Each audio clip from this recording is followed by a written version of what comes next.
अस्सलामुअलैकुम वरहमतुल्लाहि वबरकातुहू। बिस्मिल्लाहिर्रहमानिर्रहीम। अमेरिका का सबसे अमीर आदमी ना सो सकता था ना हंस सकता था। क्यों? जॉन डी राफ फैकर कभी दुनिया के अमीर तरीन आदमी थे। दुनिया का पहला अरबपति। 25 साल की उम्र में इसने अमेरिका की सबसे बड़ी ऑयल रिफाइनरियों में से एक को कंट्रोल किया। 31 साल की उम्र में वो दुनिया का सबसे बड़ा तेल साफ करने वाला बन गया था। 38 साल की उम्र में इसने अमेरिका में 90% तेल को साफ किया। वो मुल्क का सबसे अमीर आदमी था। एक नौजवान के तौर पर हर फैसला, रवैया और रिश्ता इसकी ज़ाती ताकत और दौलत पैदा करने के लिए तैयार किया गया था।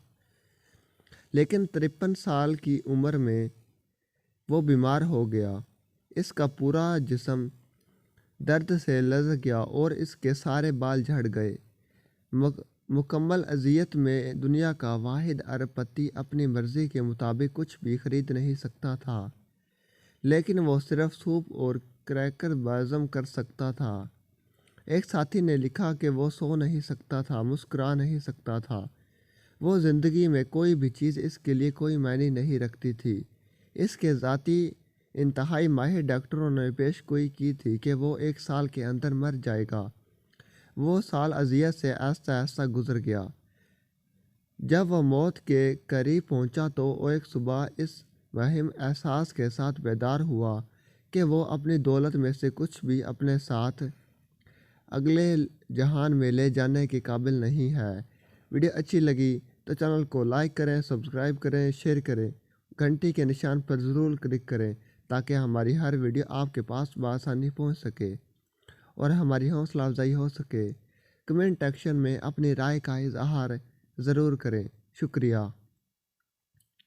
वो आदमी जो कारोबारी दुनिया को कंट्रोल कर सकता था, अचानक एहसास हुआ कि वो अपनी ज़िंदगी के कंट्रोल में नहीं है। इसके पास एक इंतखाब रह गया था। इसने अपने मैनेजर्स को बुलाया और ऐलान किया कि वो अपने असासों को हस्पतालों, तहकीक और खैराती कामों में मुंतकिल करना चाहता है। जॉन डी रॉकफेलर ने अपनी फाउंडेशन कायम की। ये नई सिमत बालाखर पेनिसिलिन की दरियाफ़त का सबब बनी। मलेरिया, तपदिक और खंदाक का इलाज। लेकिन शायद रॉकफेलर की कहानी का सबसे हैरत अंगेज़ हिस्सा ये है कि जिस लम्हे इसने अपनी कमाई हुई तमाम चीज़ों का एक हिस्सा वापस देना शुरू कर दिया तो इसकी जिस्म की केमिस्ट्री में इस कदर नुमायाँ तब्दीली आती चली गई कि वह बेहतर से बेहतर होता चला गया। एक वक्त ऐसा लगता था कि वो 53 साल की उम्र में ही मर जाएगा, लेकिन वो 98 साल की उम्र तक ज़िंदा रहा। माल खरायत करने से वो तंदुरुस्त हो गया। गोया ये खैरात नाम की चीज़ भी एक त्याग इलाज है। उसे भी आजमा कर देख लीजिए। अपनी मौत से पहले इसने अपनी डायरी में लिखा, समीम एनर्जी ने मुझे सिखाया कि सब कुछ इसका है और मैं इसकी ख्वाहिशात की तकमील के लिए सिर्फ़ एक चैनल हूँ। वीडियो अच्छी लगी तो चैनल को लाइक करें, सब्सक्राइब करें, शेयर करें और घंटी के निशान को क्लिक करना मत भूलें। कमेंट सेक्शन में अपनी राय का इजहार ज़रूर करें। शुक्रिया।